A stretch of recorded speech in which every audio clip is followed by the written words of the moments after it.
What happens if my garbage disposal stops working? Okay, there's a few things to check. The first thing to do is make sure your power is shut off. Then you're going to come down underneath your cabinet. You're going to find the power and you're going to unplug it. Then you will look for a wrench. Sometimes there will be a wrench in there, sometimes there will not. Any standard Allen wrench set should work.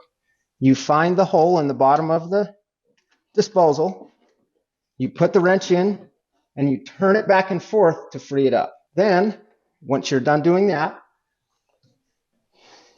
the power's off, it is unplugged, you put your hand down inside to find out what it is. You have to move your hand all the way around, feel around the blades, and typically you'll find something stuck.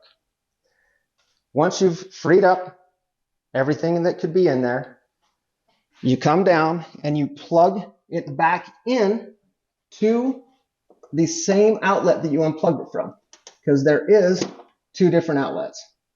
Then you will find a reset button on the bottom, push that reset button in, turn your water on, and flip your switch, and it should work.